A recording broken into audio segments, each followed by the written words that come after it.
sobre eles o Espírito, mas eles só vão ser batizados no Espírito depois, lá no Pentecostes, 50 dias depois da morte de Cristo, na sua ressurreição e também no Pentecostes. Está no capítulo de número, deixa eu achar aqui, que não está no esboço, estou apenas lembrando aqui, capítulo 20, é isso? 19, diz aí, capítulo 20, versículo 19: chegado, pois, a tarde daquele dia, o primeiro dia da semana é domingo, né? E cerradas as portas onde os discípulos, com medo dos judeus, se tinham ajuntado, chegou Jesus. Chegou quem? Jesus. E pôs-se no meio e disse-lhes: paz seja convosco. E dizendo isso, mostrou-lhes as mãos e o lado. De sorte que os discípulos se alegraram vendo o Senhor. Disse-lhe, pois, Jesus outra vez: paz seja convosco. Assim como o Pai me enviou, também eu vos envio a vós. E havendo dito isto, assoprou sobre eles e disse-lhes, disse o quê? Recebei o Espírito Santo. Esse recebei o Espírito Santo aqui não é o batismo no Espírito Santo, porque o batismo no Espírito Santo só vai acontecer em Atos 2.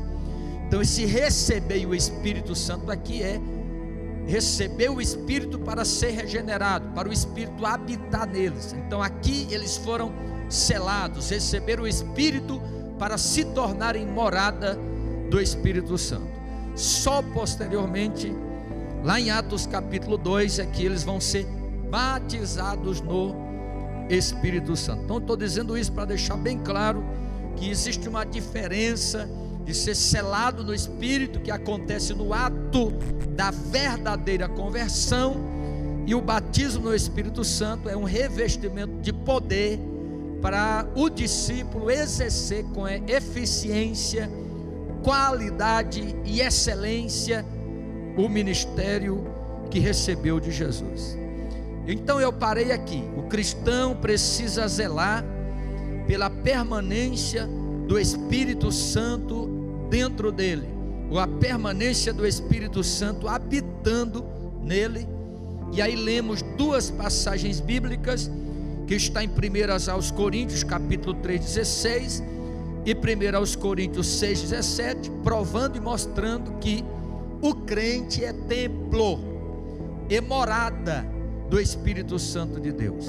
Provei aqui biblicamente que no Antigo Testamento os servos de Deus não tinham este privilégio do Espírito de Deus morar e habitar.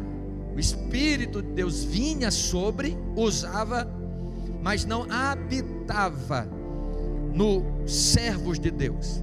Só a igreja tem este privilégio, e é o tempo que nós chamamos de dispensação do Espírito. O Antigo Testamento foi, todo o Antigo Testamento nós chamamos na teologia da dispensação do Pai. Os 3 anos e meio que Jesus viveu na terra chamamos de dispensação do Filho, e agora até o arrebatamento nós chamamos de dispensação do Espírito Santo, pois Jesus foi e enviou o Espírito Santo para habitar para sempre em nós e conosco. Muito bem, agora, para que o Espírito Santo foi dado a nós? Porque a necessidade de o Espírito de Deus habitar na igreja, do Espírito de Deus habitar no crente. Então vamos ver algumas coisas aqui. É claro que eu não vou esgotar o assunto, mas o Espírito Santo foi dado ao crente para, primeiro, nos ensinar o crente. Está lá no Evangelho de João, nós já lemos, mas vamos ler de novo, capítulo de número 14 e versículo de número 16. Jesus Cristo está falando acerca da pessoa do Espírito Santo, e ele vai dizer aqui no capítulo 14, versículo 16: e eu rogarei ao Pai, e ele vos dará outro Consolador, para que fique convosco. Eu estou lendo 16, na verdade é o 26.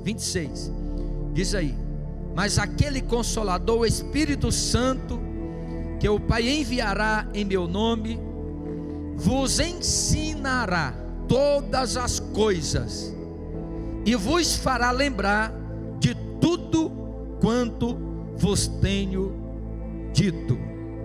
Então veja que o verbo ele está aqui no futuro, e significa que o Espírito Santo ele ensina e continuará ensinando até Jesus Cristo voltar.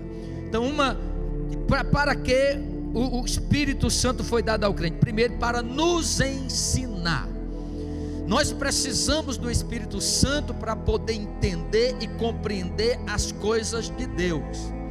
A Bíblia Sagrada vai falar claramente lá em 1 aos Coríntios, no capítulo de número 2, que nós somos ensinados pelo Espírito, e que é o Espírito Santo quem nos revela as coisas que o olho nunca viu, que o ouvido nunca ouviu, e que jamais penetrou no coração do homem. Também, neste mesmo capítulo 2 de 1 aos Coríntios, Paulo vai dizer que o homem natural não compreende as coisas do Espírito de Deus, porque elas se discernem espiritualmente. Então uma pessoa que não tem o Espírito não tem como ser ensinável, ou não tem como entender as coisas do Espírito, pois a Bíblia chama de homem natural, é a pessoa que não tem Deus, que não se converteu. Nós aprendemos na aula passada, no culto passado, que o mundo não pode receber o Espírito, porque o mundo não o conhece.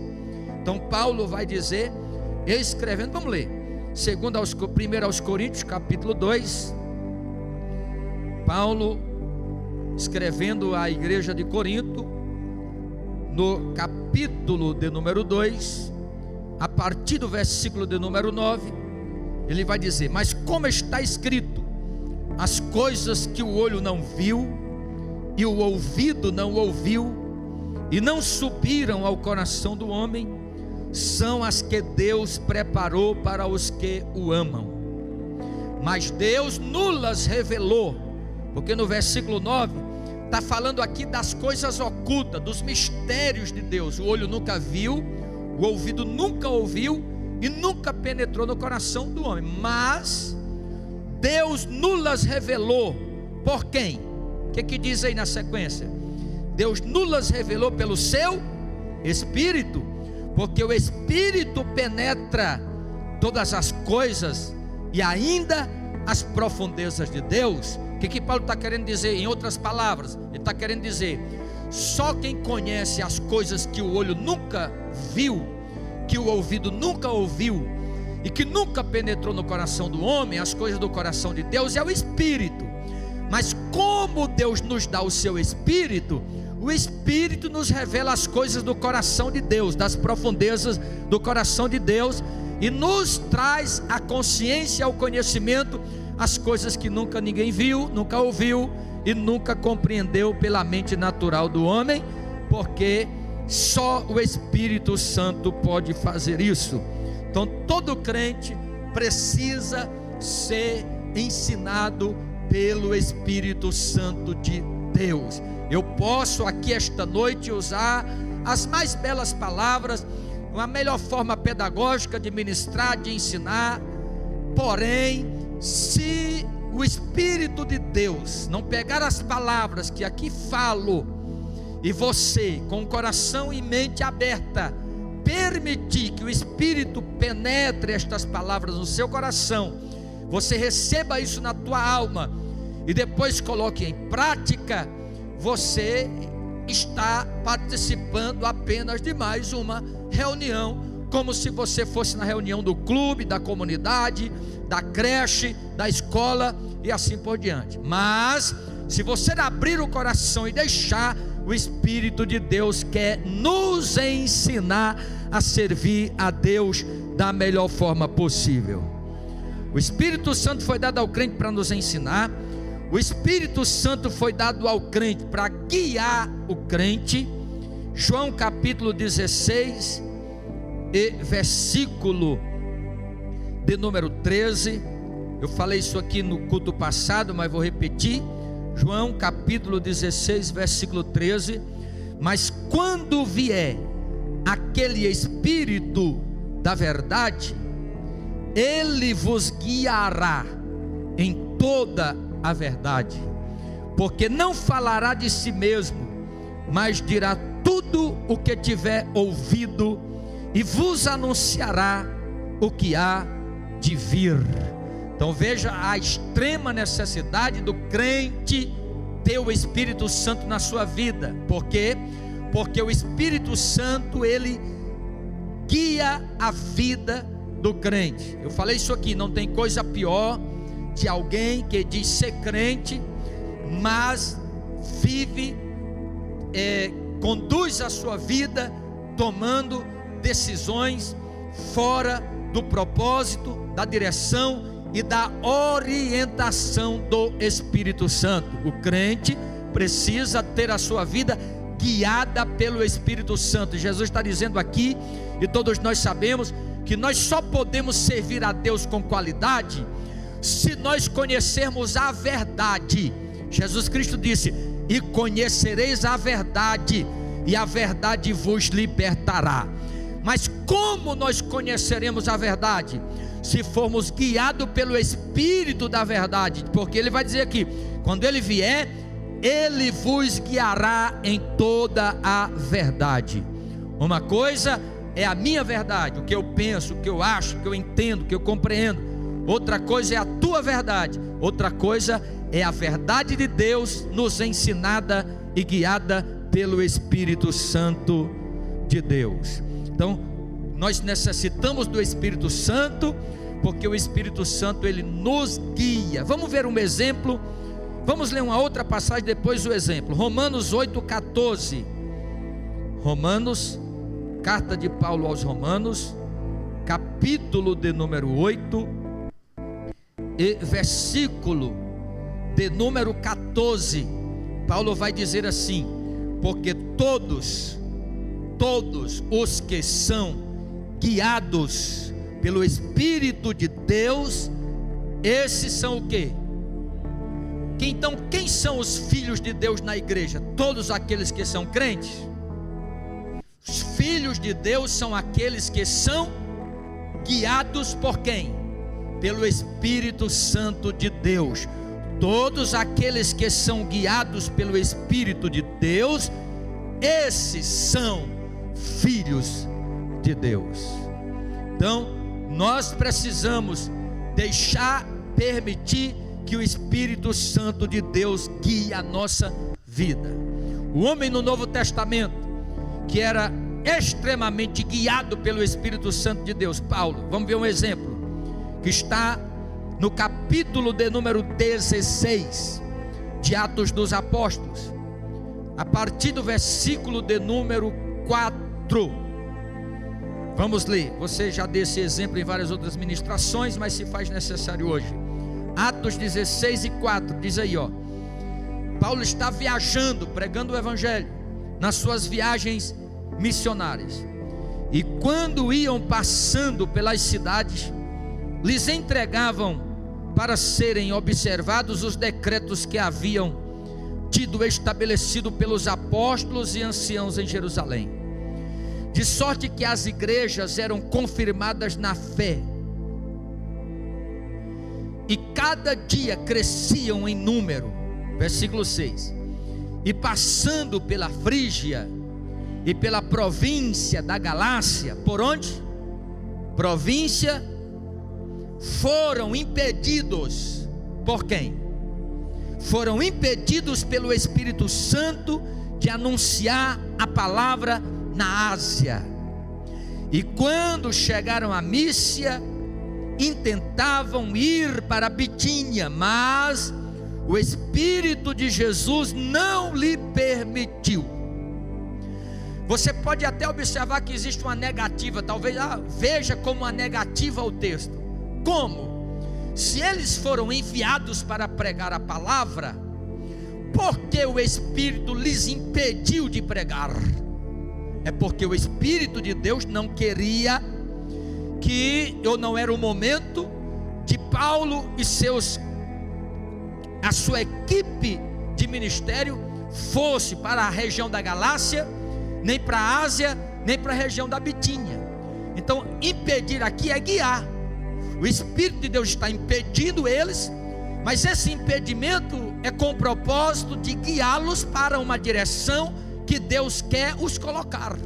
Ou seja, ao mesmo tempo que o Espírito de Deus está impedindo de Paulo com sua equipe ir pregar nessa região ou na Ásia, ele está guiando. Por quê? Porque o texto vai dizer na continuação, aqui no versículo 9: Paulo teve de noite uma visão, em que se apresentava um varão da Macedônia, e lhe rogava dizendo: passa a Macedônia e ajuda-nos. Aí Paulo, é claro que tinha o Espírito, logo teve discernimento. Ora, por quê? Eu queria pregar numa determinada região, o Espírito me impediu. Depois eu quis ir pregar noutra região, o Espírito Santo me impediu. O crente inteligente, o que ele faz? Ele já fica antenado. Olha, o que Deus quer falar comigo? Por que Deus não me permitiu? O que Ele quer me ensinar com isso? Então Paulo entendeu. Então à noite, durante o dia ou nos dias anteriores, eles foram impedidos de ir para uma região. Naquela noite, Paulo teve uma visão. E quando Paulo teve uma visão, vendo um homem que dizia para ele na visão: passa, Paulo, a Macedônia, ajuda-nos. Então Paulo entendeu. Logo depois desta visão, procuramos partir para a Macedônia, concluindo ou entendendo que o Senhor nos chamava para lhes anunciarmos o Evangelho. Então o que o Espírito de Deus está fazendo aqui? O Espírito de Deus está guiando Paulo para pregar o Evangelho, aonde na verdade Deus sabe que é o momento, que é o tempo, que é a hora de Deus operar naquele lugar e naquela região. Agora, eu digo muito, dou sempre esse exemplo quando falo nesse texto. Existem crentes que o Espírito de Deus às vezes está colocando um impedimento na vida dele, para o bem dele, para o bem dela, e ele está pensando que é o diabo, está pensando que é Satanás. Às vezes você orou, você jejuou, você consagrou, aí não deu certo. Aí você disse: mas como é que pode? Eu orei, eu consagrei, eu jejuei e não deu certo. Eu fiz tudo para dar certo. Então se não deu certo, é porque Deus sabe que não é para você, pelo menos agora. E Ele está te dando um livramento, Ele está te guiando para o lugar certo, para o tempo certo, para a hora certa e para o momento certo. Grande problema nosso é que nós invocamos o Espírito, dizemos que temos o Espírito, mas quando Deus quer nos guiar pelos caminhos dele, aí nós não sabemos discernir se é de Deus ou se não é de Deus, se Ele quer ou se Ele não quer, se é Ele ou não. Então o crente que tem o Espírito, ele sabe quando é o Espírito, ele sabe quando é o diabo. Por quê? Porque ele tem o discernimento de Espírito. Paulo compreendeu atentamente. Paulo aqui não teve nenhuma dúvida. Compreendemos que o Senhor queria que nós fôssemos pregar o Evangelho na região, na verdade aqui em Macedônia, a região da Grécia, na Grécia. Então em vez de ir para a Ásia, continente asiático, Deus enviou Paulo para pregar o Evangelho no continente europeu. Primeira região, país ali que entra na Europa, por essa parte aqui é a Grécia. Então a Macedônia é a região grega. Então Deus não queria que o Evangelho fosse para a Ásia, mas para a Europa. Então o Espírito de Deus vai guiar Paulo para o centro da vontade de Deus na sua vida. O crente que tem o Espírito Santo de Deus, irmão, ele tem plena consciência de que na sua vida não existe coincidência. A sua vida é o Espírito de Deus guiando para o centro da vontade de Deus. Porque o Espírito Santo foi dado ao crente para ensinar e para guiar. Eu podia ficar hoje só nesse tema, guiar. Tem tanta gente perdida em relação a isso. Mas vamos para o próximo tópico. O Espírito nos foi dado para nos ajudar a orar. Nos ajudar a orar. Está escrito em Romanos no capítulo 8 e versículo de número 26. Ele nos foi dado para nos ajudar a orar. Capítulo de número 8 e versículo de número 26 diz: e da mesma maneira também o Espírito ajuda as nossas fraquezas, porque não sabemos o que havemos de pedir como convém, mas o mesmo Espírito intercede por nós com gemidos inexprimíveis. Paulo está dizendo aqui que nós não sabemos orar. Tiago vai dizer que a grande parte das nossas orações não são ouvidas, porque as nossas orações que nós fazemos são egoístas. Ele disse: vocês pedem e não recebem, porque pedem mal, pedem para gastar nos vossos próprios deleites. E por que pedimos mal? Porque estamos pedindo para satisfazer nosso ego, e não para satisfazer o propósito de Deus. Então muitas das vezes nós vamos orar e não sabemos orar, expressar. Às vezes também em uma determinada necessidade, provação, luta que o crente está passando, ele não sabe dizer profundamente e intimamente o que ele realmente está sentindo com palavras. Então o que acontece? A Bíblia Sagrada diz que o Espírito Santo vem e ajuda este crente na sua fraqueza, ajudando ele a orar de acordo com a vontade que está no coração de Deus. Bendito seja o nome de Jesus. É por isso, irmão, que às vezes eu oro muito, eu faço sempre esta oração: Senhor, me ajuda a orar com as orações de Deus, porque uma coisa é orar as minhas orações, e outra coisa é eu orar a oração que está no coração de Deus. João disse isso. João disse: sabemos que tudo o que pedirmos a Deus segundo a sua vontade, não é segundo a minha vontade, mas segundo a vontade de Deus, tudo o que pedirmos a Deus segundo a sua vontade, Ele nos ouvirá. Olha, eu tenho certeza absoluta que se sua vida, se você orar, porque o texto diz aqui: não sabemos, porque não sabemos o que havemos de pedir como convém. Ou seja, de acordo com a vontade de Deus, nós não sabemos pedir. Então o que acontece quando nós vamos orar? O Espírito de Deus que está em nós, ele vem sobre nós e nos inspira a orar de acordo com a vontade de Deus. E quando nós oramos de acordo com a vontade de Deus, inevitavelmente o milagre acontece e a resposta vem. Jesus disse isso: até agora nada pedistes em meu nome, pedi e dá-se-vos-á, porque tudo o que vós pedirdes vos será respondido. Jesus falou lá em João, no capítulo 17, no capítulo 16. E por que às vezes não recebe? Porque não tem o Espírito, ou se tem o Espírito, não tem comunhão com Ele. É por isso que a gente às vezes ajoelha, irmão. Você sabe disso, todo crente que ora sabe como é que funciona. Você ajoelha para orar e começa a falar palavras de você mesmo. Geralmente quem ora em silêncio nem consegue às vezes atingir isso. Essa é uma deficiência muito grande hoje da igreja pós-moderna. Eu já disse isso aqui, vou falar sempre. A igreja de antigamente, de 20 anos atrás, 30 anos atrás, não orava como a igreja de hoje ora. A igreja de hoje, ela chega no templo, dobra os joelhos e ora em silêncio, fica calado.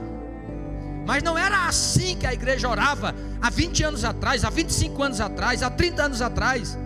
Quem é crente nesse tempo de crente sabe disso, que os crentes chegavam na igreja, dobrava o joelho e levantava a voz em oração ao Senhor. E quando todo mundo junto orava com a sua voz levantada ao Senhor, quem vinha para a igreja de longe ouvia o brado da igreja clamando ao Deus Todo-Poderoso. O culto não precisava ter um momento de louvor para o povo se alegrar, não. Naquele tempo, quando os crentes se levantavam da oração, irmão, já se levantava cheio de poder, já levantava pessoas, Deus batizando no Espírito Santo. Mas hoje o que é que acontece? Hoje as pessoas não têm nem palavras para orar. A pessoa chega na igreja e fica calado, no ciclo de oração, na vigília, na reunião de oração. Olha, irmão, aprenda uma coisa, vou ensinar uma coisa para vocês. Quando é que nós devemos orar em silêncio? Em casa, no quarto, no secreto. A oração na igreja é oração coletiva. Paulo fala isso lá em 1 Coríntios capítulo 14. Se você não ora com palavras audíveis, disse ele assim, como o teu irmão dirá o amém, se ele não entende o que você está orando? Então quando o irmão está orando, vou dar essa dica para a igreja, apesar de que eu já ensinei tantas vezes, mas está difícil, às vezes na reunião de oração você vê o povo levantar a voz em oração. Mas Paulo ensina isso, sobre a oração lá em 1 Coríntios 14, ele está dizendo que na igreja, na oração coletiva, nós temos que orar com voz audível. Por quê? Porque quando você está orando, Senhor, me ajuda, abençoa a minha vida, guarda a minha família, me dá vitória. Aí o irmão que está do seu lado está ouvindo, está dizendo, amém Jesus, eu concordo, que assim seja, que meu irmão tenha vitória. Paulo ensina isso. Como dirá o teu irmão o amém, se ele não entende o que você está orando? A oração silenciosa é oração para fazer no secreto. Aí Jesus diz assim, quando tu fores orar, entra no teu quarto, fecha a tua porta, ora ao teu pai em secreto, e o teu pai que vem em secreto te recompensará. Oração coletiva é oração em voz alta. Aprenda isso. Amém? Mas hoje a mente dos crentes está tão cheio de coisa, irmão. Tão cheio que a pessoa não tem palavras para orar. Mas quem ora? Quem ora é assim. A pessoa começa a orar, vai falando palavras, vai falando palavras, vai falando palavras. Os 10 primeiros minutos da oração é a luta da carne contra o espírito, do espírito contra a carne, porque a carne não quer orar. Mas a proporção que você vai orando, você vai penetrando no céu, aí o clima muda, da terra para a dimensão celestial. Pouco mais começa a fluir na tua mente palavras, frases, expressões. Quando você percebe, você está orando por pessoas, por famílias, por estados, por países, falando em línguas, falando em mistério e transbordando. O que isso significa? Significa que você saiu da dimensão da terra, entrou na dimensão do céu, já está orando agora não mais nas suas próprias palavras, mas já inspirado pelo Espírito Santo, porque não sabemos orar como convém, mas Ele nos ajuda nas nossas fraquezas. Bendito seja o nome do Senhor. E aqui diz que Ele nos ajuda com gemidos inexprimíveis, oh glória, que não podemos expressar em palavras. Ou seja, a terra tem uma linguagem, irmão, mas o céu tem outra. Você sabia disso? Você sabia que a linguagem do céu não é a linguagem que você fala aqui na terra, o português? O céu tem uma outra língua. Paulo fala isso lá em 1 Coríntios capítulo 13. Ainda que eu fale a língua dos homens e dos anjos. Língua dos anjos não é línguas estranhas, não. Línguas estranhas é a língua do Espírito. Eu li um texto aqui nesta noite, que Pedro fala para os judeus que ouviram a sua pregação: varões, irmãos, o que faremos? Aí Pedro disse: arrependei-vos e convertei-vos, para que sejam apagados os vossos pecados, e sejam batizados, e vocês serão batizados, e recebereis o dom do Espírito Santo. Que dom é este que está lá em capítulo 3 que nós lemos? O dom do Espírito ali é o dom de línguas. O dom do Espírito. Então o dom de línguas não é a língua dos anjos. Paulo, quando fala, ainda que eu fale a língua dos homens e dos anjos, ele está dizendo que na terra tem a linguagem dos homens, e no céu é outra linguagem. Por que aqui diz que o Espírito intercede por nós com gemidos inexprimíveis? O que é uma coisa inexprimível? O que é? Que você não tem palavras para expressar no seu português. Então o que acontece? Eu oro aqui na minha língua, o Espírito Santo pega as palavras que eu oro aqui na minha língua, e no céu ele diz: Pai, o que o Arnaldo quis dizer é isso, é isso, é isso, é isso. Ele interpreta na língua do céu, na língua de Deus, oh glória, com gemidos inexprimíveis. É isso que Paulo está ensinando. É por isso que nós precisamos do Espírito para orar. Se não temos o Espírito, como ele vai expressar para Deus o que nós queremos dizer? Como é sério isso, irmão? Para que precisamos ter o Espírito? Para nos ajudar, ou melhor, para nos dar poder. Fala para o irmão que está do teu lado: você precisa de poder de Deus, irmão.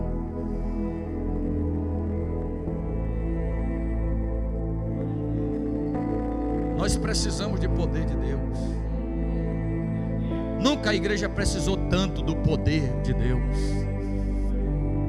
Precisamos cantar, imploramos nosso Salvador: teu poder, teu poder, teu poder. Tem coisa mais triste de uma obra feita sem autoridade de Deus na vida. Precisamos de poder. O Espírito, precisamos do Espírito porque Ele nos dá poder. Atos 1:8, você já conhece. Atos capítulo 1, vamos ler. Você que está estudando a Bíblia, culto de texto é culto de estudo da palavra. Mas recebereis a virtude. Quem tem uma tradução que não é virtude? Quem tem uma tradução que não é virtude? Poder. Mas recebereis poder. Quando recebereis poder? Ao descer sobre vós quem? Uma chuva. Ao descer sobre vós o Espírito Santo de Deus. O Espírito Santo que há de vir sobre vós. E ser-me-eis. Não tem como, irmão. Jesus é muito claro aqui. Por isso que muita gente não tem prazer em pregar o Evangelho e evangelizar, porque não tem como fazer a obra de Deus sem poder. E ser-me-eis testemunhas. Só pode ser testemunha quem recebeu poder para ser testemunha. Você entende isso, irmão? Existe um documento, está aqui no esboço, o Espírito de Deus está me trazendo, eu vou falar aqui. Existe um documento que quando alguém quer transferir poderes para outra pessoa, ele vai no cartório e faz o quê? Uma procuração. Essa procuração dá a esta pessoa, dependendo da procuração, eu vou falar desta, poderes totais para vender, comprar, negociar um objeto, algo, um bem e assim por diante. Te dá poder, autoridade para você representar aquela pessoa aonde você for. É uma procuração. Jesus, o que é que Jesus está dizendo aqui? Perceba o texto. Mas recebereis poder ao descer sobre vós o Espírito Santo, que há de vir, e ser-me-eis testemunhas. Então não tem como ser testemunha se você não está autorizado a ser testemunha, se você não tem a procuração para ser testemunha. Entendeu isso? Pastor, vou explicar. João capítulo 15, versículo 15. Eu vos chamei e vos nomeei. Olha o texto: vos chamei e vos nomeei. Ou seja, eu vos chamei e vos dei uma procuração, para que vades e deis fruto, e o vosso fruto permaneça. Veja que Jesus deu uma procuração, Ele nomeou, Ele vos chamou, e Ele não disse assim: Arnaldo, vá em teu nome e pregue, vá em teu nome e opere milagre, vá em teu nome e cure, vá em teu nome e abra a minha obra, faça a minha obra. Não, Ele diz: vá em meu nome, vá, mas vá no meu nome. Eu te dou uma procuração, autoridade, poder, oh glória, para em meu nome você ser meu discípulo. Eu expliquei aqui na terça-feira passada É por isso que os exorcistas lá dos filhos de Cefa não puderam expulsar o demônio. Por quê? Porque eles não tinham a procuração de Jesus. Quando eles foram falar: demônio, eu te expulso em nome de Jesus a quem Paulo prega, o demônio disse: cadê a procuração? Estou parafraseando o texto. Os demônios disseram assim: eu sei quem é Jesus e sei quem é Paulo, porque Paulo tem a procuração de Jesus, mas vocês, quem são? Vocês não têm procuração não. Entendeu isso?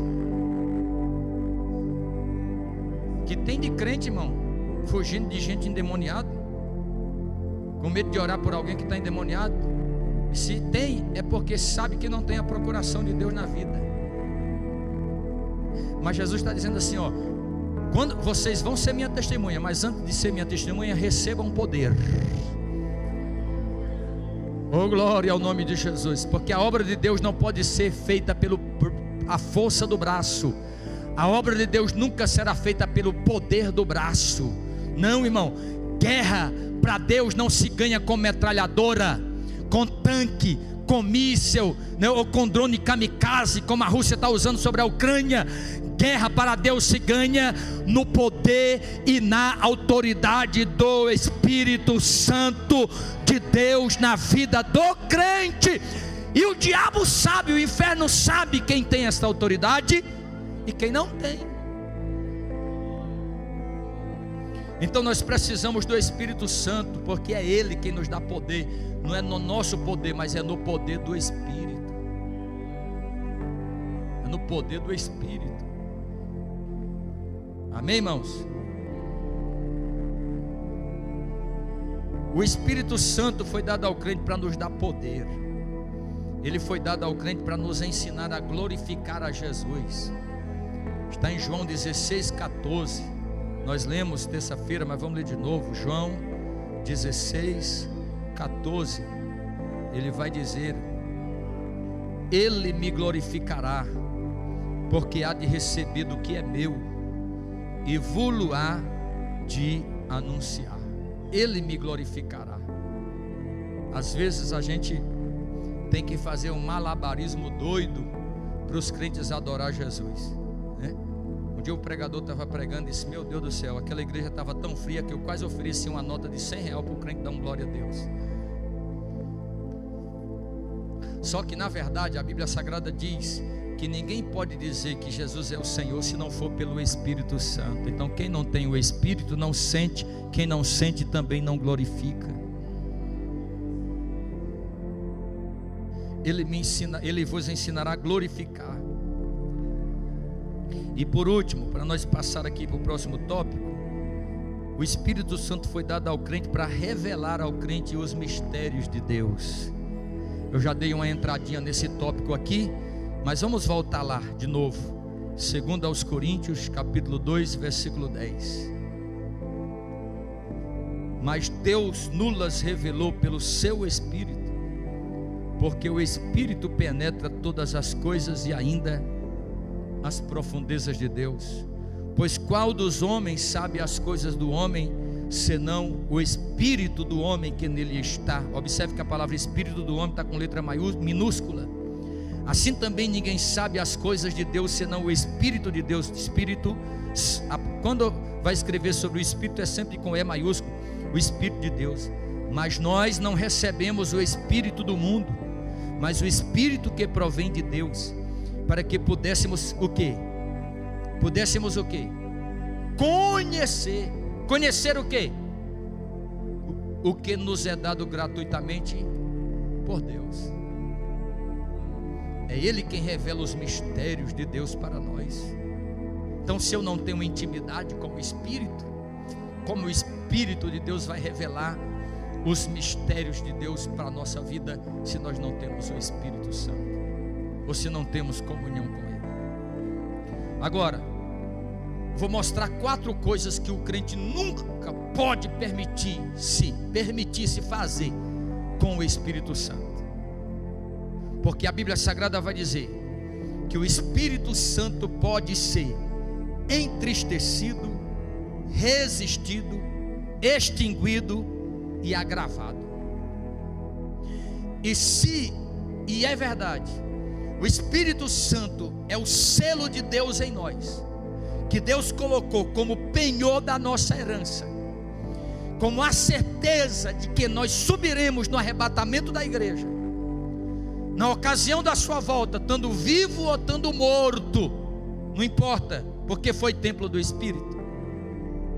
E porque o Espírito de Deus ele não vai errar, irmão. Não fique tranquilo, que desde o primeiro mártir da igreja, que é Estevão, até o último crente que morreu antes do arrebatamento, fiel, aonde ele tiver, pode ser como os mártires que foram queimados na Inquisição, que queimava, a igreja católica queimava na fogueira e depois pegava a cinza e jogava no rio Reno, lá na Europa, ou jogava no mar Mediterrâneo, e se espalhava aquelas cinzas nas águas do mar ou do rio. Pode ter sido aonde for, pode ter sido morrer afogado, seja onde for. Quando o Espírito de Deus vier, Jesus vier buscar a igreja, o Espírito Santo sabe aonde é que está cada partícula do corpo de um crente que morreu salvo na vinda de Jesus, e vai ressuscitar esse crente e depois arrebatá-lo ao encontro do Senhor no céu. E ele não vai errar, porque ele só vai arrebatar quem foi, quem morreu e quem é templo do Espírito Santo de Deus na ocasião do arrebatamento. Entendes isto? Então nós temos que ter cuidado, porque o Espírito Santo pode ser entristecido, o Espírito Santo pode ser resistido, o Espírito Santo pode ser apagado, extinguido e pode ser agravado. Vamos ler? Efésios capítulo 4, versículo 30. Efésios capítulo 4, versículo de número 30. Paulo vai dizer o seguinte: e não entristeçais o Espírito Santo de Deus. Termina aí para mim, por favor. Para quando? Para o dia. Veja que a palavra dia aí está com D maiúsculo, está falando dia do arrebatamento. Então diz aí: e não entristeçais o Espírito Santo de Deus, no qual estáis selados para o dia da redenção. Como não existe texto sem contexto, tem muita coisa que entristece ao Espírito Santo. Mas vamos olhar no próprio texto, quais são as coisas que Paulo está falando que entristece o Espírito Santo. Olha aí o versículo de número 22, ou melhor, 25. Vamos ver algumas coisas que entristecem o Espírito Santo. Primeiro, pelo que deixai a mentira. Então uma coisa que entristece o Espírito Santo, a mentira. Deixai a mentira e falai a verdade cada um com seu irmão. Então crente mentiroso entristece o Espírito Santo. O que mais entristece o Espírito? Diz aí: irai-vos e não pequeis, não se ponha o sol sobre a vossa ira, não deis lugar ao diabo. A ira que dá lugar ao diabo entristece o Espírito Santo. O que Paulo está dizendo aqui? Que um crente não pode esperar 24 horas, ou o máximo que ele pode passar para se recuperar de um momento de ira é 24 horas. Não pode deixar o sol se pôr sobre a sua ira, porque se ele permitir, ele vai dar lugar ao diabo. Entende isso? Irá para dar lugar ao diabo entristece o Espírito Santo. Hoje eu estava vindo para a igreja no trânsito, ali naquela rua extremamente apertada, ali onde tem o Smart Lucas, ali perto da Arco-Íris, sabe ali que fica carro de um lado do outro, né? E aí, claro, a caminhonete é um carro grande, fica um espaço bem pequeno, e veio um motoqueiro, e quando chegou ao lado da porta, gritou no meu ouvido: vai para o lado, desgraçado. Irmão, o sangue subiu para a cabeça.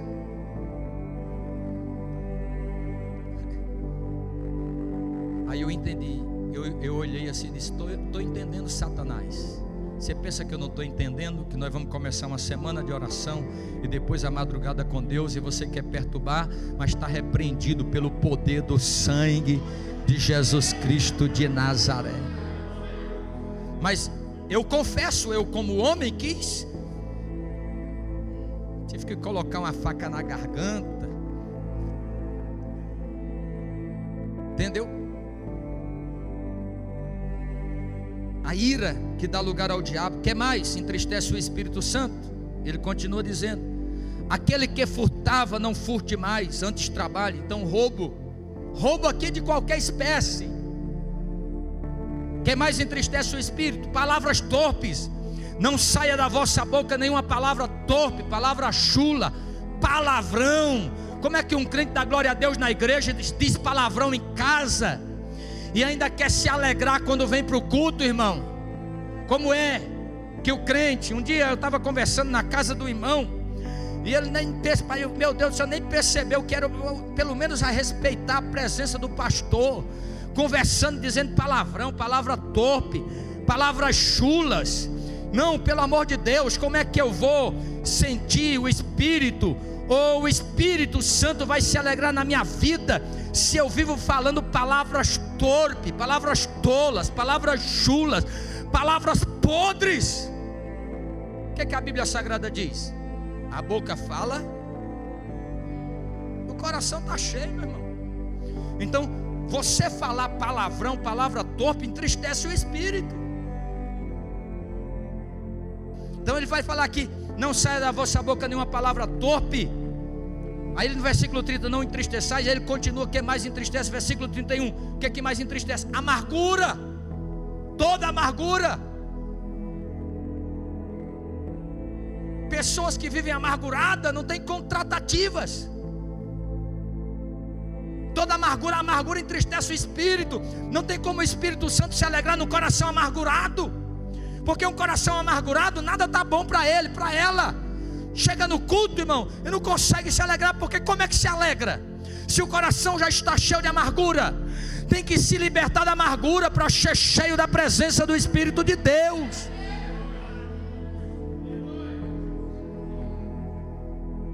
Toda amargura, toda ira, cólera, gritaria, blasfêmia, malícia, seja tirada de entre vós. Então todas essas coisas entristecem o Espírito.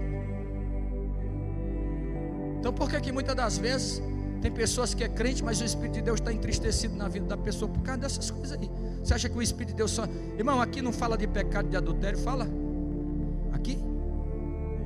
Tantos outros pecados que poderia falar dos... Aqui está falando de comportamentos que entristecem o Espírito. E ele está dizendo: não entristeçais o Espírito Santo, no qual estáis selados para o dia da redenção. Imagine se hoje você chegou aqui com o Espírito Santo entristecido na sua vida, e hoje é o dia do arrebatamento. Imagine. O que mais que o crente pode, o Espírito Santo pode? Pode ser resistido. Pode ser resistido. Irmão, quem é que convence? É o Espírito. Eu posso pregar aqui a melhor mensagem, eu posso preparar o melhor sermão, eu posso fazer o que puder dentro da área humana, mas se o Espírito de Deus não convencer, então eu não posso resistir ao Espírito. Às vezes o Espírito Santo de Deus está falando na vida de alguém, mas a pessoa está sempre resistindo ao Espírito.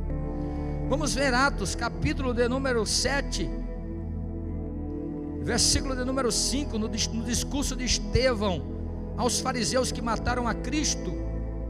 Atos, capítulo 7, versículo 51. Diz aí, ó: homens de dura cerviz e incircuncisos de coração e ouvido. Quem tem uma tradução que não é cerviz? Hã? Quem tem? Obstinado.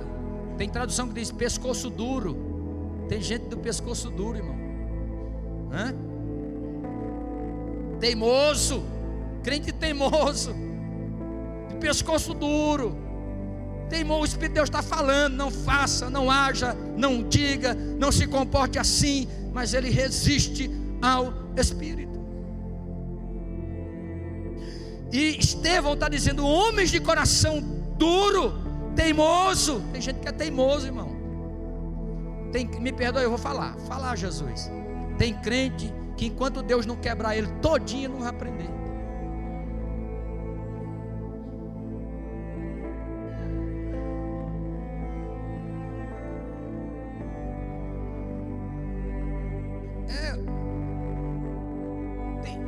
Irmão, tem coisas na vida que é impossível, indispensável nós passarmos e sofrermos.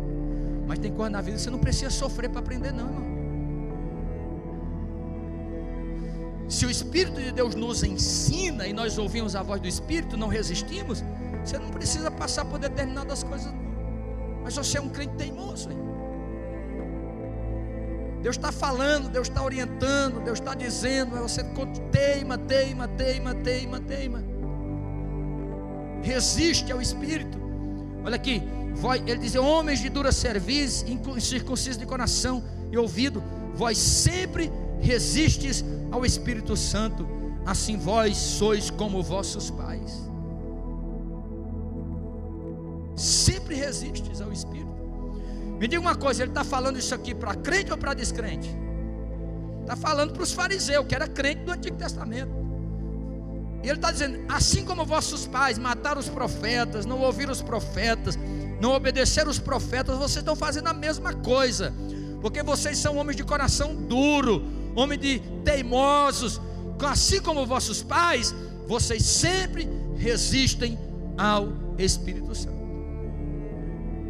Aí você pode dizer assim: mas pastor, o Espírito Santo não é Deus? É. Se ele é Deus, então ele não é o Todo-Poderoso? É.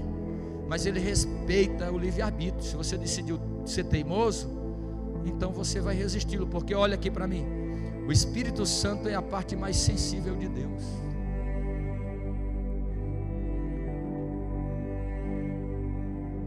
Aonde é que você sente tristeza, solidão, dor, angústia? Onde é? No mais profundo do seu ser. No mais profundo do seu ser.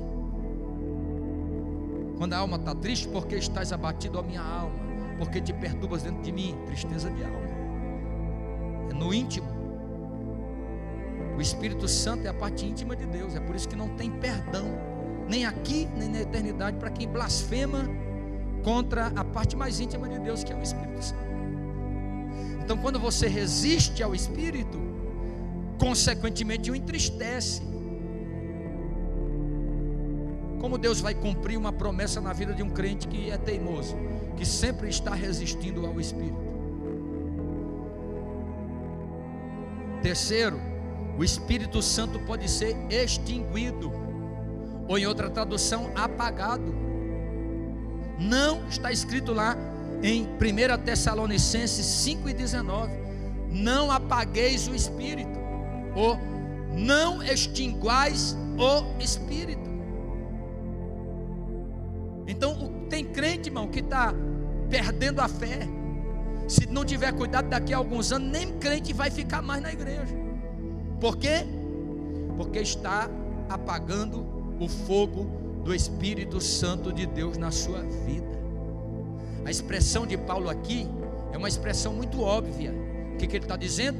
Ele está dizendo que o Espírito Santo habitando na vida do crente é como uma fogueira acesa, cujo fogo nunca se apaga. Oh glória! Tem que estar sempre flamejante e fervoroso. Então ele está dizendo: igreja, não apague o Espírito Santo de Deus. Irmão, eu prefiro uma igreja cheia do Espírito, onde às vezes acontece meninice, que depois eu posso corrigir pela palavra, do que uma igreja fria, gelada, onde o Espírito Santo de Deus não opera, porque os crentes ficam criticando as manifestações do Espírito Santo na vida de um crente cheio da presença dele. Oh, glória ao nome de Jesus. Aí eu já falei aqui que tem crente que no nome da maturidade é que eu já sou maduro. Não, é frio mesmo, é geladão mesmo, não é porque é maduro não. É porque apagou o fogo do Espírito. Não extingais, não apagueis o fogo do Espírito. Irmão, não tem como um crente continuar sendo fiel a Deus e fervoroso se o fogo do Espírito se apagar na vida desse crente, não, irmão. Você sabe disso, eu e você, nós, se fosse pela vontade da nossa própria carne, nem crente a gente era. Se fosse pela vontade da carne, nós estávamos no mundo, nos prazeres do mundo, nos prazeres da carne. Mas só que no dia que o Espírito de Deus te convenceu e você aceitou, Ele veio morar em você. Sabe o que? Sabe o que o Espírito Santo é? O Espírito Santo é aquele aparelhinho que tem naquela bicicleta lá, está lá do outro lado, que a Secretaria de Missão ganhou, chamada Dínamo. Oh glória, dínamo, poder, oh glória. Você está fraco, você está cansado, você está desanimado, mas o Espírito de Deus que está em você diz: vai, levanta, sou contigo, te ajudo, te tomo pela mão, eu te impulsiono, eu te empurro. Agora, se você apagar o fogo do Espírito, como você vai conseguir fazer isso?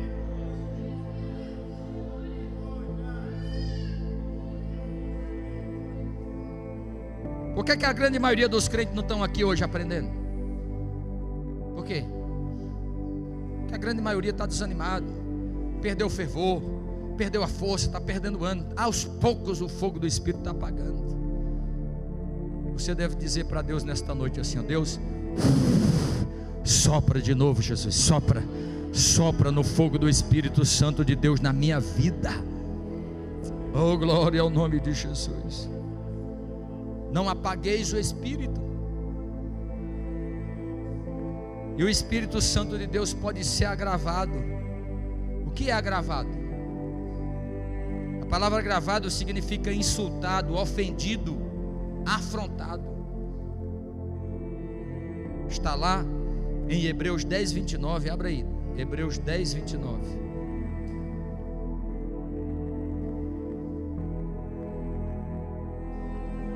Glória a Jesus, aleluia.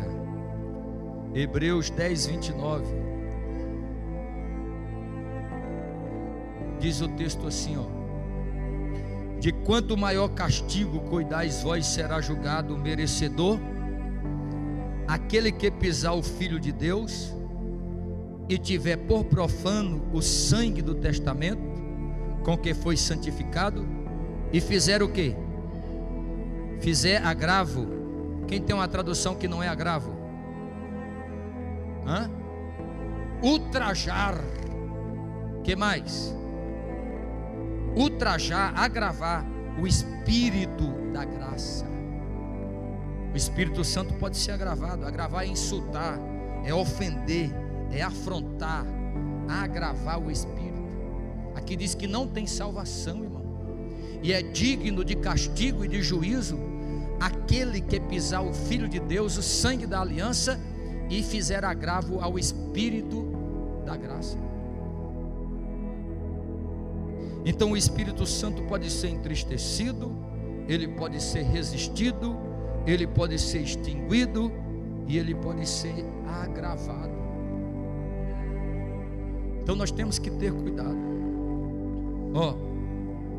Os discípulos de Cristo nunca mais foram os mesmos depois que receberam o Espírito Santo. A presença e a permanência do Espírito Santo na vida do crente transforma esse crente numa outra pessoa. Oh glória ao nome de Jesus. Eu vou repetir, tenho várias referências, mas o tempo já acabou. A presença e a permanência do Espírito Santo na vida do crente transforma-o em uma nova criatura, numa outra pessoa. E essa mudança, nós falamos, chama-se regeneração. É o que Jesus diz lá em João 3:3. Aquele que não nascer de novo não pode entrar no reino de Deus. Regenerar significa reviver algo que já morreu.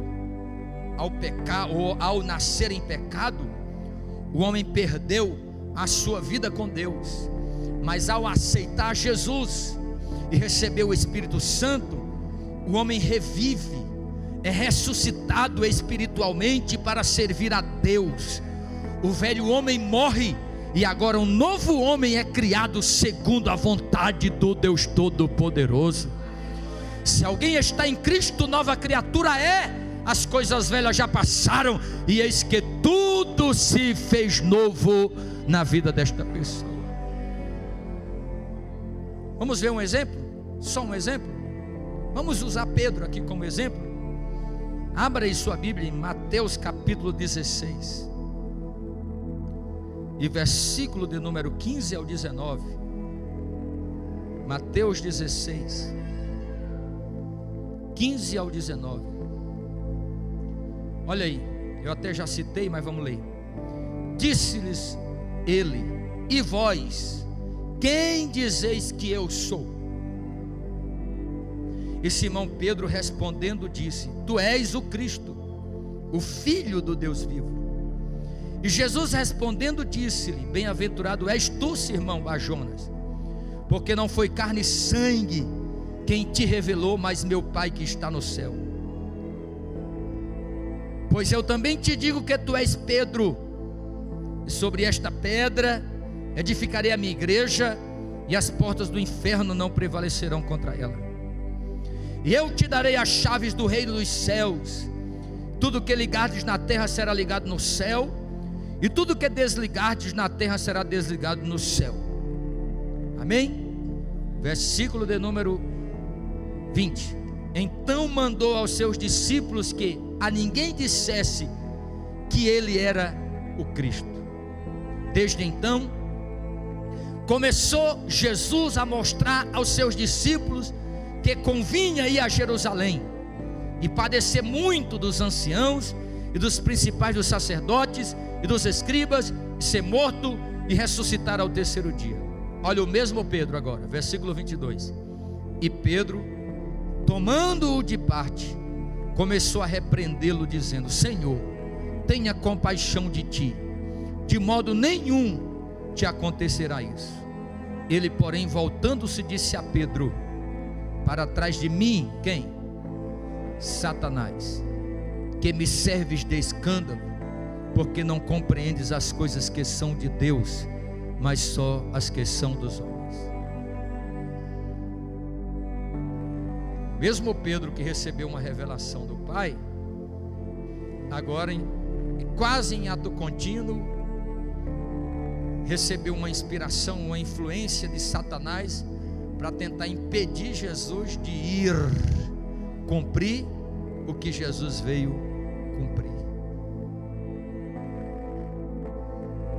Tem pessoas que dizem que Satanás fez festa quando Jesus foi pregado na cruz. Não, é o contrário. Satanás não queria que Jesus fosse morto na cruz, porque ele sabia que ali estava a sua derrota e o seu fracasso. Oh, glória ao nome de Jesus. Ele queria desviar Jesus do seu propósito, mas Jesus disse: olha, para trás de mim, Satanás, é tu que está usando Pedro. E, ou seja, Jesus tinha discernimento, né? Tu, Satanás, não participa das coisas do céu, só participa das coisas da terra. Oh, glória ao nome de Jesus. Vamos ver agora Mateus 26. Estou usando o exemplo de Pedro. Mateus 26, 69. Mateus 26, o mesmo Pedro. Mateus 26, 69, o mesmo Pedro. Diz aqui, ó: ora, Pedro estava assentado fora no pátio, e aproximando-se dele uma criada disse: tu também estavas com Jesus o Galileu. Mas ele fez o quê? Negou diante de todos, dizendo: não sei o que tu dizes. E saindo para o vestíbulo, outra criada, não foi mais a mesma, o viu e disse aos que ali estavam: este, apontou para Pedro, este também estava com Jesus o Nazareno. 72. ele negou outra vez com quê? Com quem mesmo? Que é isso? O que Pedro estava cometendo aqui? O pecado de perjúrio, que na lei, no Antigo Testamento, era proibido. Não perjurarás, ou seja, não quebrarás teu juramento e nem jurarás. Mas ele jura, eu juro que eu não estava. E quando um judeu jurava, quem o judeu invocava para o seu juramento? Quem, irmão? Quem ele invocava? Jesus fala isso. Quando for jurar, não jures pelo céu, porque lá onde está o trono de Deus. Quando for jurar, não jure pela cidade de Jerusalém, porque é a cidade do grande Deus, e nem pelo templo. Então quando o judeu ia jurar, o que ele fazia? Ele jurava no nome de Deus, estava quebrando o terceiro mandamento: não tomarás o nome do Senhor teu Deus em vão. Então já estava errado. Ou jurava por Jerusalém, ou jurava pelo templo. Aqui diz que ele mentiu e ainda jurou para mentir. O texto vai dizer, eu estou lendo 26, né? Não conheço tal homem. E logo depois, aproximando os que ali estavam, disseram a Pedro, então a terceira vez: verdadeiramente também tu és deles, pois a tua fala te condena. Agora olha só, irmão, olha quando uma pessoa está, olha o estado crescente de erro que Pedro está cometendo aqui. Primeiro ele mentiu dizendo que não era. Segundo, ele jurou. Terceira vez, o que ele fez? O que ele fez aí a terceira vez? Ele espraguejou, irmão. Olha o texto. E começou ele a praguejar, a invocar pragas. É como se o crente fazia antigamente quando era crente. Não, eu quero que um raio caia na minha cabeça, se for verdade. Irmão, ainda imagina se Deus ouvisse isso e mandasse um raio mesmo. Diz o texto que ele começou a praguejar e a jurar, dizendo o quê? Não conheço esse homem. Não conheço.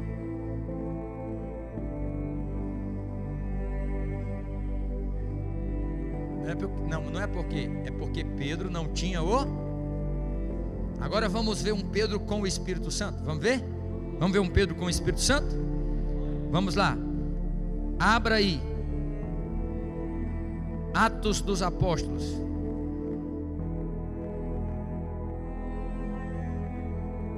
capítulo de número 4 e versículo de número 8. Pedro foi batizado no Espírito Santo no capítulo 2, sim ou não? Sim ou não? Sim. Agora vamos olhar o Pedro no capítulo 4 e no versículo de número 8. Aqui ó. Então Pedro, cheio de vinho, é assim? Então Pedro, cheio do Espírito Santo, disse: principais do povo e vós, ancião de Israel. O que está acontecendo com Pedro aqui? No capítulo 4, Pedro está sendo preso. Ele vai ser preso, por quê? Porque no capítulo 3 ele cura o paralítico da Porta Formosa. Paralítico que tinha mais de 20 anos que estava lá. Todo mundo conhecia aquele paralítico. Por quê? Porque ele estava pedindo esmola na principal porta do templo, uma das principais portas que dava acesso ao templo, que era chamada de Porta Dourada ou Porta Formosa, que é a porta por onde Jesus vai entrar em Jerusalém quando ele vier no final da grande tribulação. Aquele paralítico estava sentado lá pedindo esmola.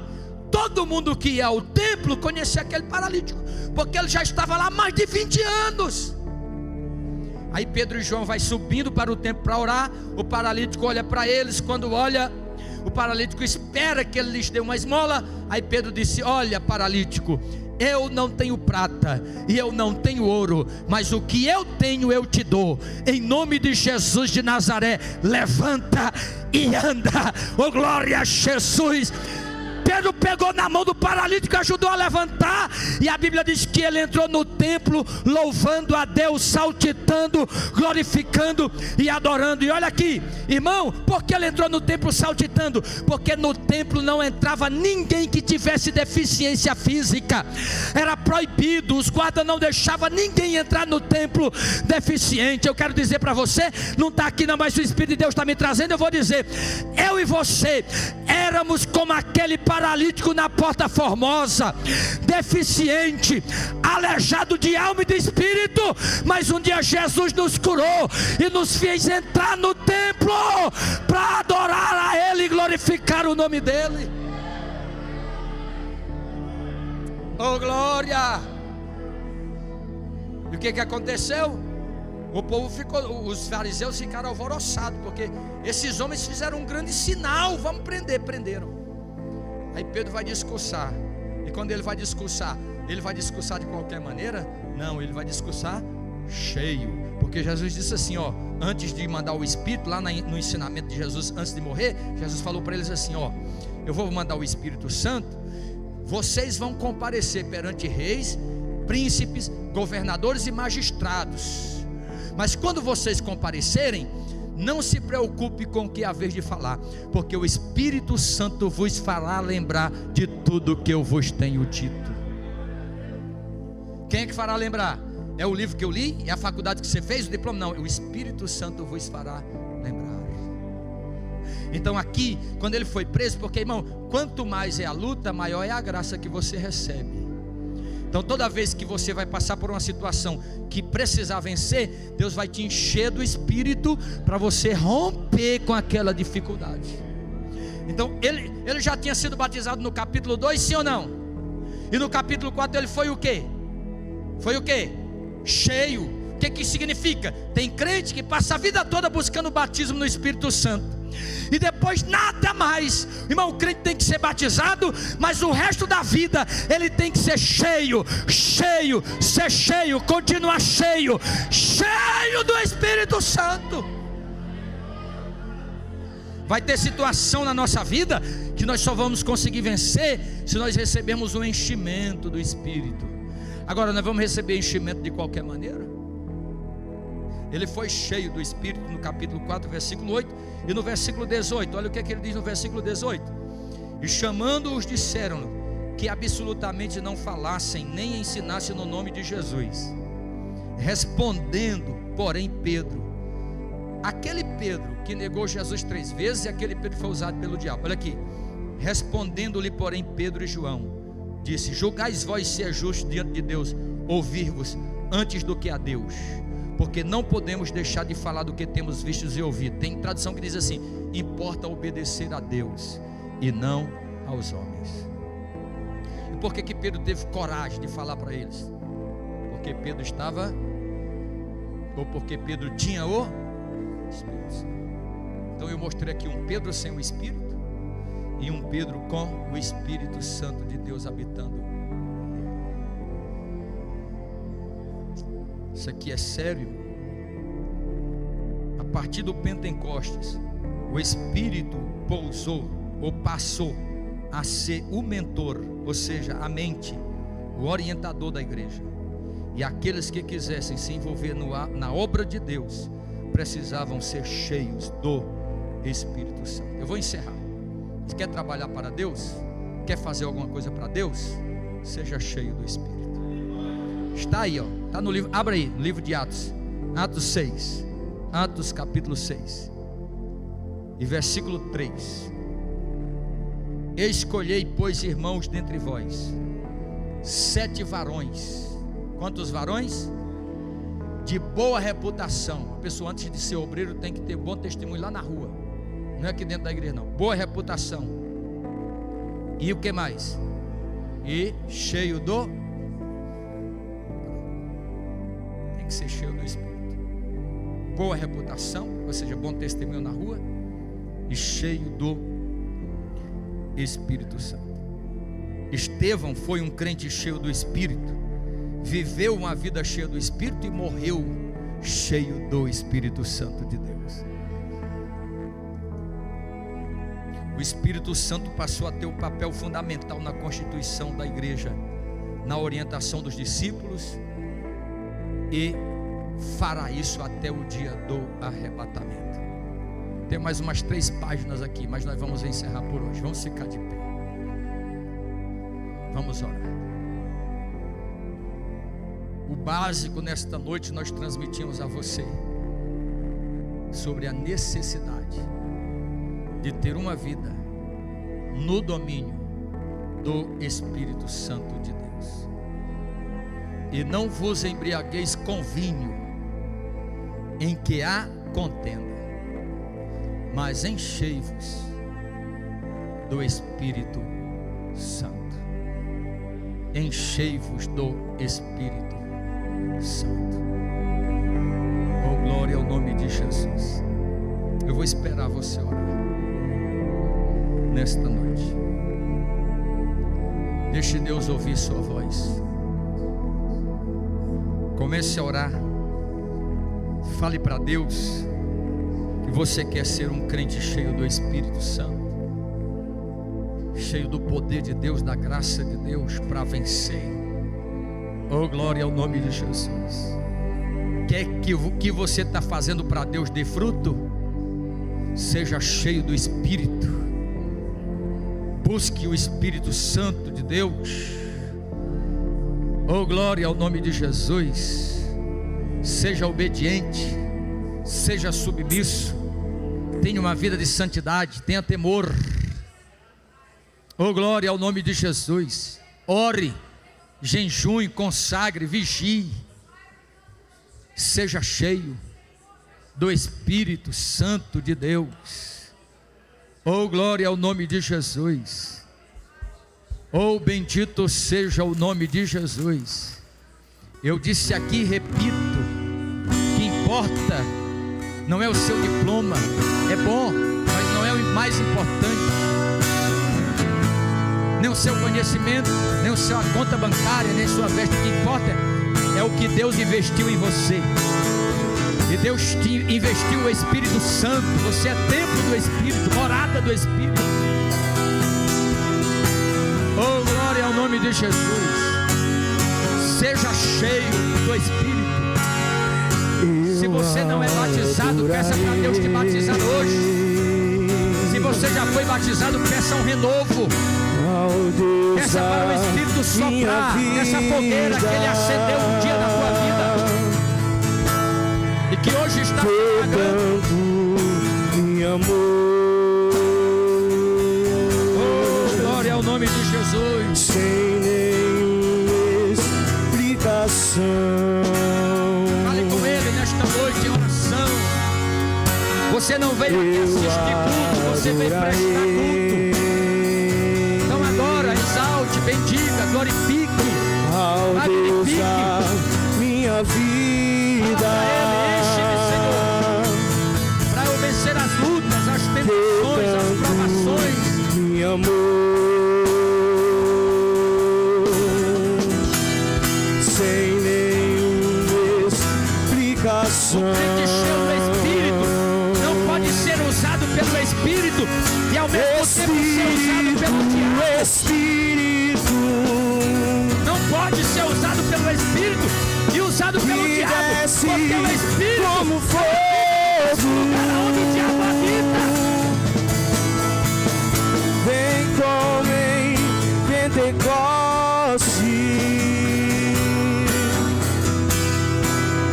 e enche-me de novo. Glória ao nome de Jesus. Espírito, Espírito De Deus. Oh, Jesus. que desce como fogo,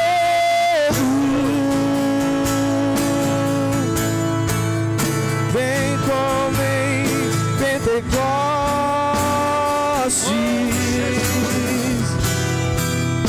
e enche-me de O novo. Espírito, na presença, na glória, da graça, Eu adorarei. recebereis a virtude e recebereis poder ao descer sobre vós o Espírito Santo, minha oh glória. vida. Sereis testemunha, tanto em Jerusalém, Judeia, Samaria, da terra, oh glória a Jesus. Tem crente, irmão, que está ficando com vergonha de dar lugar ao Espírito Santo. Oh glória, crente tem que ter vergonha de pecar, mas não de dar lugar ao Espírito. Oh glória a Jesus. E que desce como fogo. Oh glória ao nome de Jesus. Vem como em Pentecostes. Glória ao nome de Jesus. E enche-me de novo.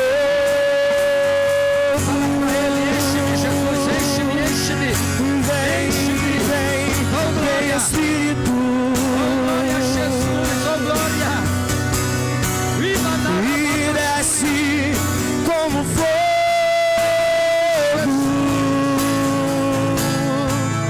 Derrama teu Pentecostes. eternamente, Rei da glória, Senhor da glória. E enche tua igreja de novo.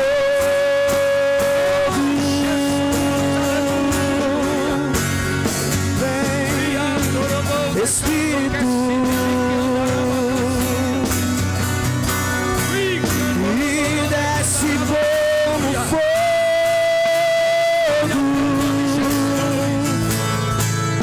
Vem como em Pentecostes.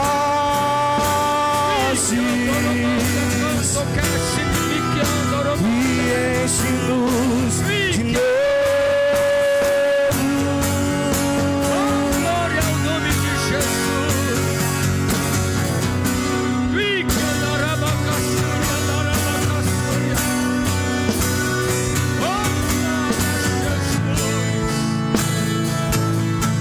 Glória ao teu nome, Jesus.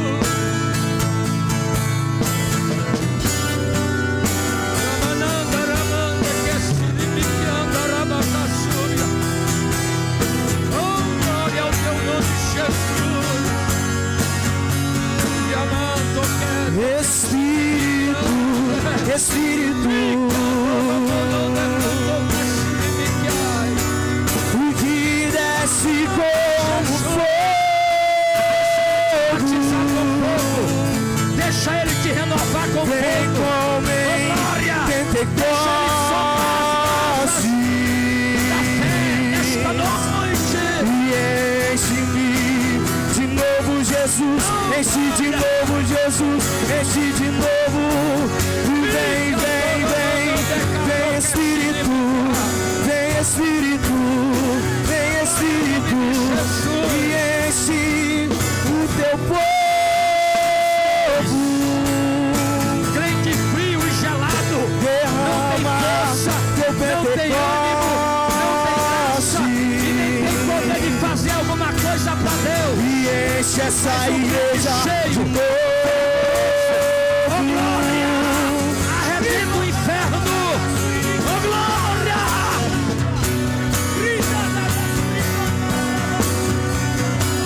Oh glória ao nome de Jesus. Oh glória ao nome de Jesus.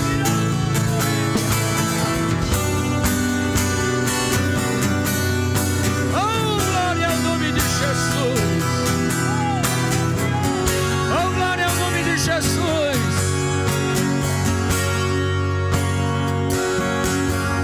A Bíblia Sagrada diz que não é por força e nem por violência. E também eu aprendi que ninguém pode dar aquilo que não tem. Mas fazem 30 anos, vai fazer agora em janeiro 30 anos, que eu prego este evangelho de fogo.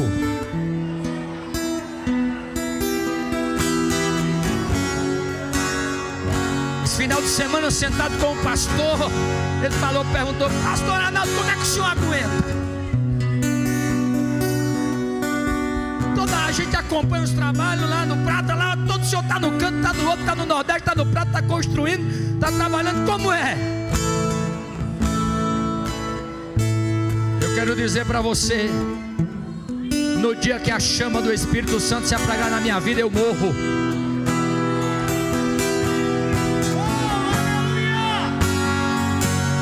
Eu tive uma experiência com Deus espiritual. Um anjo do Senhor conversando comigo. Eu sentado no chão, com a planta dos meus pés encostada na outra, e no meio borbulhando fogo. E o anjo do Senhor pegou a sua mão, passou naquele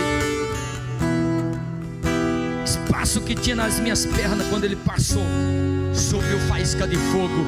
E o anjo disse: nesse coração tem fogo. Oh, glória ao nome de Jesus. Choramanda Rabacassúria. Pode zombar, pode achar ruim, pode murmurar de mim, mas eu vou continuar pregando o evangelho de poder, evangelho de fogo, evangelho de autoridade, evangelho de unção, evangelho de graça. Oh glória, porque se tem quem não quer, tem quem queira. Bendito seja o nome de Jesus.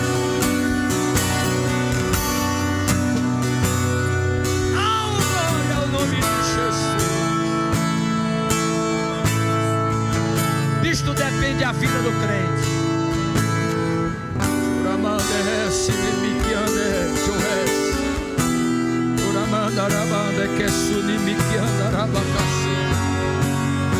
Oh, bendito é teu nome, Jesus.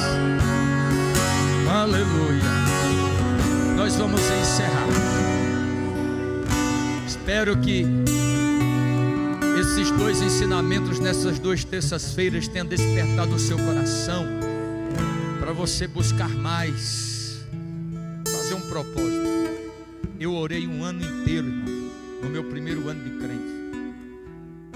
Quando eu me converti, eu já tinha lido a Bíblia toda, eu já sabia sobre o batismo no Espírito Santo, mas Deus me testou durante um ano para eu ser batizado no Espírito. Um ano. Mas não tinha um final de semana. Eu congregava em Goiânia. Toda sexta-feira tinha vigília da mocidade. Lá, toda sexta. Toda sexta-feira tinha a vigília da mocidade. Era uma mocidade poderosa. Lá no ano de 95. Quando aquela mocidade se reunia para orar, era visão, era revelação, interpretação de línguas. Era uma coisa tremenda. Passei um ano. Eu ia para o culto, todo culto que eu ia, todo final de semana que eu ia, toda vigília que eu não pedia outra coisa a Deus. Eu só pedia o batismo no Espírito Santo. Eu jejuava, irmão. Eu não estou dizendo aqui Deus me cubra com o sangue dele para me glorificar, não. É para dar um exemplo. Eu fazia jejum de 30 dias, só jantando à noite para Deus me batizar no Espírito. Uma vez em Goiânia, fiz um jejum de 3 dias sem comer e sem beber nada, trabalhando, para Deus me batizar no Espírito. Hoje o povo quer ser batizado, não faz nada. Estava tendo um congresso no ginásio Rio Vermelho, em Goiânia. Eu estava saindo da empresa. Naquele dia eu não usei o vale para pegar o coletivo. Eu fui a pé para casa, falando com Deus. Eu disse: Deus, eu queria tanto uma bênção. Na grávida do Mateus, uma luta, irmão, uma prova grande. Pensa numa prova grande aí. Multiplique. Vivendo de favor, vivendo de cesta básica. Uma prova. Naquele dia eu saí da empresa. Disse: Deus, eu preciso tanto de uma bênção. Eu preciso tanto de uma bênção. Preciso de uma bênção material. Porque nós vivíamos um quartinho nos fundos de uma empresa que vendia material de construção. Os irmãos ajudavam com cesta básica. Eu disse: eu preciso de uma bênção material e preciso de uma bênção espiritual. Eu vinha no caminho falando para Deus: mas Senhor, se o Senhor perguntar para mim qual é a bênção que eu escolho? Eu escolho a espiritual. Eu escolho ser batizado no Espírito Santo. Falei para Deus desse jeito. Fui para casa, cheguei, tomei banho, que eu tinha combinado com um irmão que não tinha carro, não tinha veículo, de nos levar para o ginásio. O carro do irmão quebrou. Eu chamei a irmã Liduína, nós pegamos um coletivo, mesmo sem ter ainda aprendido a andar de coletivo em Goiânia, e fomos. Quando nós chegamos lá naquele ginásio, 25 mil pessoas. Passou o microfone para a cantora Mara Lima cantar. Mara Lima pegou o microfone e disse assim: hoje, quando eu cheguei em Goiânia, estava indo para o hotel, fui sequestrada. Ela foi sequestrada, mas a polícia conseguiu me achar na cidade vizinha, e eu vim aqui para glorificar o Senhor. Ela disse assim: vou cantar o hino mais lindo que existe, o hino mais lindo que existe. E ela disse: eu vou cantar o hino 291 da harpa cristã. E ela começou a cantar: rude cruz se erigiu, dela o dia fugiu. Quando a Mara Lima entrou no refrão, Deus me batizou no Espírito Santo naquela noite. E Deus tomou aquele ginásio e batizou centenas e dezenas de crentes no Espírito Santo. A glória de Deus foi tão poderosa que eu olhava para o teto daquele ginásio e pensava comigo: vai explodir aqui de tanta glória. Deus ainda quer fazer a mesma coisa. Deus ainda quer batizar crentes. A questão é: você quer? Você está disposto a ser renovado, a ser cheio? Está aqui a irmã Gilda. Irmã Gilda foi batizada num culto de terça-feira. Estava sentada bem aqui, desse lado, num culto de ensino, que nós estávamos ministrando este mesmo assunto. Naquele dia, naquele culto, Deus deu uma prova de que Deus se agrada quando nós ministramos sobre a pessoa do Espírito Santo de Deus. Lembro como hoje ela não conseguiu ficar de pé aqui, saltou e tal. Deus ainda é o mesmo. Irmãos, o tempo está passando, eu sei, mas eu preciso dizer, o mundo, isso está se perdendo no seio da igreja, mas nós precisamos resgatar esta manifestação e este poder de Deus. Amém? Vamos orar, vamos agradecer a Deus. Amanhã tem culto, irmãos. Amanhã